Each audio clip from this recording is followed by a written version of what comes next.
اعوذ باللہ من الشیطان الرجیم بسم اللہ الرحمن الرحیم اللہم صلی علی سیدنا و مولانا محمد و آلہ وبارک وسلم اللہم افتح علینا حکمتک وانشر علینا رحمتک یا ذا الجلال والاکرام آمین۔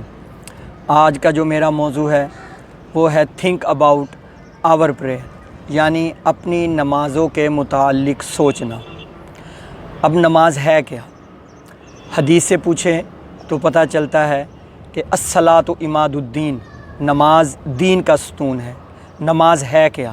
الصلاۃ معراج المومنین، نماز مومن کی معراج ہے۔ پیارے نبی کریم صلی اللہ علیہ وآلہ وسلم نے فرمایا کہ نماز میری آنکھوں کی ٹھنڈک ہے۔ اگر ہم قرآن سے پوچھیں کہ نماز کس لیے ہے تو قرآن کہتا ہے ان الصلاۃ تنہی عن الفحشاء والمنکر، کہ بے شک نماز جو ہے وہ بے حیائی اور برے کاموں سے روکتی ہے۔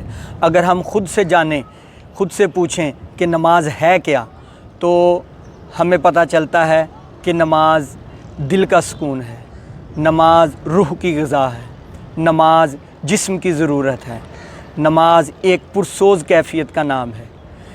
اب نماز ہمیں اتنا کچھ دیتی ہے، لیکن اس کے باوجود ہم لوگ نماز پڑھنے پہ راضی نہیں ہیں، اور جو لوگ نماز پڑھتے ہیں وہ اپنی نماز سے راضی نہیں ہیں۔ وجہ کیا ہے؟ وجہ یہ کہ ہم نماز کا مفہوم صحیح طرح سمجھ نہیں پاتے۔ نماز کا مفہوم سمجھنے کے لیے میں آپ کے سامنے ایک ہستی کی نماز کا ذکر کرنے لگا ہوں۔ اب ہم نے یہ دیکھنا ہے کہ ہماری نماز ان جیسی ہے تو ٹھیک ہے، اگر نہیں تو ہم ان جیسی اپنی نمازوں کو کریں گے تو انشاءاللہ ہم نماز سے صحیح طرح فوائد حاصل کر سکیں گے۔ حضرت عمر بن عبدالعزیز رضی اللہ تعالی عنہ، جنہیں عمر ثانی بھی کہا جاتا ہے، آپ سفر کر رہے ہیں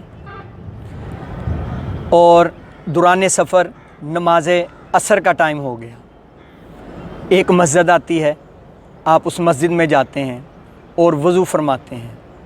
ایک شخص ہے جو آپ کو دیکھتا ہے، وہ دیکھ رہا ہے کہ امیر المومنین امام المسلمین وضو کر رہے ہیں، لیکن مسجد میں کوئی ایسی چٹائی نہیں ہے، کوئی جائے نماز نہیں ہے، کوئی قالین نہیں ہے کہ جس پہ امیر المومنین امام المسلمین نماز ادا کر سکیں۔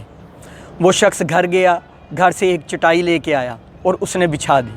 حضرت عمر بن عبدالعزیز رضی اللہ تعالیٰ عنہ وضو کر کے فارغ ہوئے اور آپ نے چٹائی بچھی دیکھی تو آپ نے اس شخص کو بلایا اور کہا کہ یہ کس لیے بچھائی ہے؟ تو اس شخص نے کہا حضور آپ کی تعظیم کے لیے بچھائی ہے، آپ کے ادب و احترام میں بچھائی ہے، کیونکہ آپ امیر المومنین ہیں، امام المسلمین ہیں، مجھ پہ یہ لازم ہے کہ میں آپ کی تعظیم کروں۔ آپ نے فرمایا کہ اے شخص، تو نماز کا مفہوم نہیں جانتا کہ نماز کا مفہوم ہے کیا، تو اس چٹائی کو اٹھا۔ اس شخص نے وہ چٹائی اٹھائی، آپ نے نماز عصر ادا فرمائی۔ آپ نے پھر اس شخص کو بلایا اور کہا کہ ادھر آ۔ وہ شخص آیا، آپ نے کہا میرے چہرے کی طرف دیکھ۔ اس شخص نے دیکھا کہ آپ کے ناک پہ بھی مٹی لگی ہوئی ہے، آپ کے ماتھے پہ بھی مٹی لگی ہوئی ہے۔ آپ نے فرمایا دیکھ رہا ہے میرے چہرے کی طرف؟ اس شخص نے کہا ہاں۔ آپ نے فرمایا یہ ہے نماز کا اصل مفہوم۔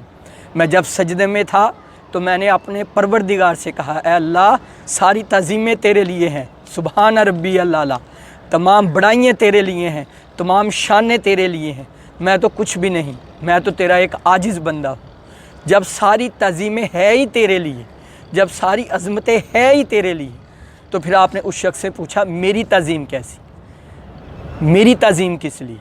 میں تو اس کا ایک عام سا بندہ ہوں۔ اب سوال یہ ہے کہ یہ ہے نماز میں عاجزی کا مفہوم جو ہمیں اپنانا چاہیے۔ اب یہ ہے نماز کا مفہوم۔ اب نماز میں عاجزی کا مفہوم کیا ہے؟ نماز میں عاجزی کا مفہوم کیا ہے؟ جب ہم قرآن پڑھتے ہیں تو ہمیں سورۃ الاخلاص میں ملتا ہے کہ اللہ الصمد، کہ اللہ بے نیاز ہے، اللہ بے نیاز ہے۔